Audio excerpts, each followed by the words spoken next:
how long would Liverpool continue waiting until the very last minute to win a match? It is match week 4 in the English Premier League. Liverpool struggled to win, Arsenal back to winning ways, Manchester City back to winning ways, and all of this interesting match that played out. It is the Football Forum. Welcome to Matchday Madness Monday. It's Arsenal Nottingham Forest. So Nottingham Forest now have a new coach, Postecoglou, who came from Spurs. His first match ended in a defeat against Arsenal. Now this match saw Zubimendi become the man of the match at the end. He got his first goal for Arsenal. Not just one goal, 2 goals. The second goal came in the 42nd minute of the second half with Eze and Gyökeres linking up. That was a very beautiful cross from Eze, and Gyökeres was just in front of the post to put it in. People call it tapping, but as a striker, your job is to score goals, and that was definitely what Gyökeres did. Now moving on is the Burnley versus Liverpool. Burnley versus Liverpool 0-1. Liverpool struggled up until the very end. Their goal came from a stoppage time penalty. But I have a question. How long would Liverpool continue waiting until the very last minute to win a match? A time will come where they might struggle to do this. How long, Liverpool fans? Let me know your thoughts in the comment section.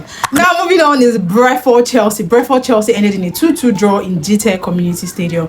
Carvajal, who came on in the last minute as a super sub, ensured Brentford got an equalizer and kept them level term with Chelsea, breaking the heart of Chelsea fans. Cole Palmer had a return from injury. He came back and he got a goal for Chelsea after Kevin's goal in 35th minute for Brentford. Second half of the match, Caicedo placed Chelsea ahead in the 85th minute. Finally, they get to keep 3 points to themselves. Then boom, Carvajal was substituted into the match. He came on, and in the 3rd minute of stoppage time, he scored a goal. Chelsea has to share 1 point each as they return back to their home in Stamford Bridge. Now for the biggest match of the week, the Manchester Derby, Manchester City versus Manchester United. The match ended in a 3-0 win for Manchester City at the Etihad. Manchester City are back, and finally they get a win, 3 points in the bag for Manchester City. Now the match saw Erling Haaland's brace for the club, and also Phil Foden returning from injury, his very first start for Manchester City, and he gave them the opener, scored a header in the 18th minute of the match, a cross from Doku. Let's also remember the debutant Donnarumma, who had his first start for Manchester City as well and made a very great save from Mbeumo, keeping a clean sheet. And next match on my list is Newcastle Wolves. Newcastle won Wolves 1-0 in their home. Woltemade had his first start, a debutant as well, and got his first goal in his first debut match. So many debutants perform, get goals, get assists. We saw Tijani Renders do it, we saw Ryan Sheki do it, we saw Ekitike do it. Now we also have Woltemade do it, and we'll see if Isak finally turns up. If Isak is part of the lineup against who the Liverpool face next, and let's see if he's also going to get his first goal in his debut for Liverpool. Quick recap on match week 4.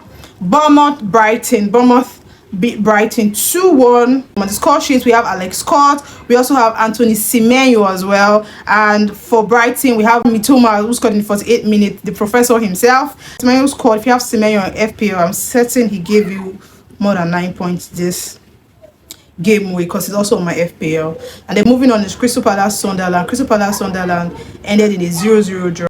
I really want us to talk about Sunderland. So far, Sunderland this season have won 2 matches, lost only 1 match, and they just drew 1 with Crystal Palace. So 2 wins, 1 loss, 1 draw. For a team that's just coming from relegation, that is really, really impressive. And the only loss they had is another team just coming from relegation, Burnley. I'm really impressed. Some people might say they've not faced tough teams, because we know how relegated teams, when they come in, people just use them to back points, get points.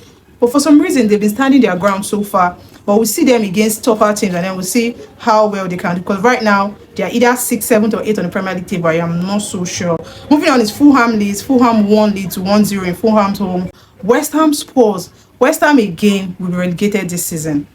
Clearly, they will be relegated this season. They lost to Spurs 3-0. And on Spurs score sheet, we have Pope, we have Lucas, and we have Van de Ven as well. If you also have Van de Ven in your FPL, I'm sure I gave you points, because he did give me some points. It's my FPL as well.